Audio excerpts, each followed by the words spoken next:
دوستو، آج میں آپ کو ایک ایسا واقعہ بتانا چاہتا ہوں کہ جس سے یہ ظاہر ہوتا ہے کہ جب انسان سچی توبہ کرتا ہے تو اللہ تعالیٰ اس کی توبہ کو قبول کرتا ہے۔ بے شک اس نے ساری زندگی بہت بڑے بڑے گناہ کیے ہوں تو اللہ تعالیٰ اس کی سچی توبہ کو قبول کرتا ہے، تو اس کے لیے جنت کے دروازے کھول دیتا ہے۔ تو اس سلسلہ میں آج میں حضور صلی اللہ علیہ وآلہ وسلم کا بیان کردہ ایک انتہائی ایمان افروز واقعہ بیان کرنا چاہتا ہوں کہ حضرت صلی اللہ علیہ وآلہ وسلم نے فرمایا، تم سے پہلے لوگوں میں ایک آدمی تھا جس نے 99 قتل کیے تھے۔ آخر اس کے دل میں ندامت پیدا ہوئی اور اس نے اس علاقے کے سب سے بڑے عالم کے متعلق پوچھا تاکہ وہ اس سے اس گناہ سے توبہ کرنے کے بارے میں پوچھے۔ اسے ایک تارک الدنیا عابد زاہد کا بتایا گیا۔ وہ اس کے پاس آیا اور کہا، اس نے 99 قتل کیے ہیں، کیا اس کی توبہ قبول ہو سکتی ہے؟ اس نے کہا، ایسے آدمی کی توبہ کیسے قبول ہو سکتی ہے اور اتنے بڑے گناہ کیسے معاف ہو سکتے ہیں؟ اس پر اس آدمی نے اس کو بھی قتل کر دیا۔ اس طرح پورے 100 قتل ہو گئے۔ پھر اسے اور ندامت ہوئی اور اس نے کسی اور بڑے عالم کے متعلق پوچھا۔ اسے ایک بڑے عالم کا پتہ بتایا گیا اور وہ اس کے پاس آیا اور کہا، میں نے 100 قتل کیے ہیں، کیا میری توبہ قبول ہو سکتی ہے؟ اس نے جواب دیا، ہاں، کیوں نہیں؟ توبہ کا دروازہ کیسے بند ہو سکتا ہے؟ اور توبہ کرنے والے اور اس کی توبہ کے قبول ہونے کے درمیان کون حائل ہو سکتا ہے؟ تم فلاں علاقے میں جاؤ، وہاں کچھ لوگ اللہ تعالیٰ کی عبادت میں مشغول ہوں گے اور دین کے کام کر رہے ہوں گے۔ تم بھی ان کے ساتھ اس نیک کام میں شریک ہو جاؤ اور ان کی مدد کرو۔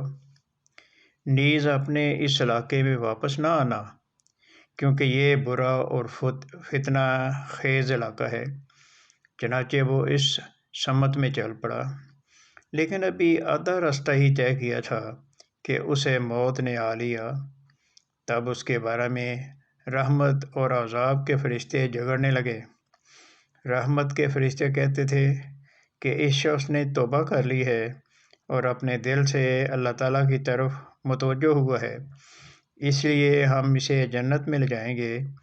عذاب کے فرشتے کہتے، اس نے کوئی نیک کام نہیں کیا، یہ کیسے بخشا جا سکتا ہے؟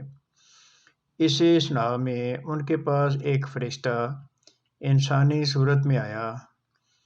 اس کو انہوں نے اپنا ثالث مقرر کر لیا۔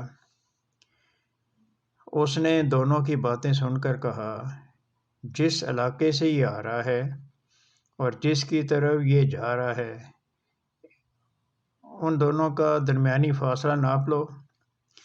اس میں سے جس علاقے سے وہ زیادہ قریب ہے وہ اسی علاقے کا شمار ہوگا۔ پس انہوں نے فاصلہ کو ماپا تو اس علاقے کے زیادہ قریب پایا جس کی طرف وہ جا رہا تھا۔ اس پر رحمت کے فرشتے اسے جنت کی طرف لے گئے۔ تو یہ وہ عظیم الشان ایمان فروز واقعہ ہے جو حضرت صلی اللہ علیہ وآلہ وسلم نے بیان فرمایا ہے، کہ جس سے یہ ظاہر ہوتا ہے کہ انسان جتنا بھی گناہ گار ہو، اگر وہ عمر کے کسی حصے میں بھی نیت کر لے کہ وہ اپنے گناہوں کی بخشش کے لیے، معافی کے لیے خدا کے حضور جھکے اور خدا تعالیٰ سے معافی کا طلبگار ہو، تو اللہ تعالیٰ اس کی سچی توبہ کو قبول کرتا ہے، اس کے بخشش کے سامان کرتا ہے۔ تو بات یہی ہے کہ جب انسان سچے دل سے خدا کی طرف جھکتا ہے تو اس کی وہ دعا رد نہیں ہوتی۔ تو بس یہ احادیث میں بھی جہاں بھی اس طرح کے باتیں آتی ہیں تو ان میں ہمیشہ رحمت سے، خدا تعالیٰ کی رحمت سے امید رکھنے کی تلقین کی گئی ہے، نصیحت کی گئی ہے۔ خدا تعالیٰ کی رحمت سے نا امیدی سے منع کیا گیا ہے۔ تو اللہ تعالیٰ ہر انسان کو اپنی رحمت سے وافر عطا عطا کرے۔ تو اگلی ویڈیو تک کے لیے آپ سے اجازت چاہتا ہوں۔ اگر آپ نے میرے اس چینل کو سبسکرائب نہیں کیا تو کر لیں، تاکہ آئندہ آنے والی بھی مفید ویڈیوز آپ تک پہنچتی رہیں۔ اچھا، خدا حافظ۔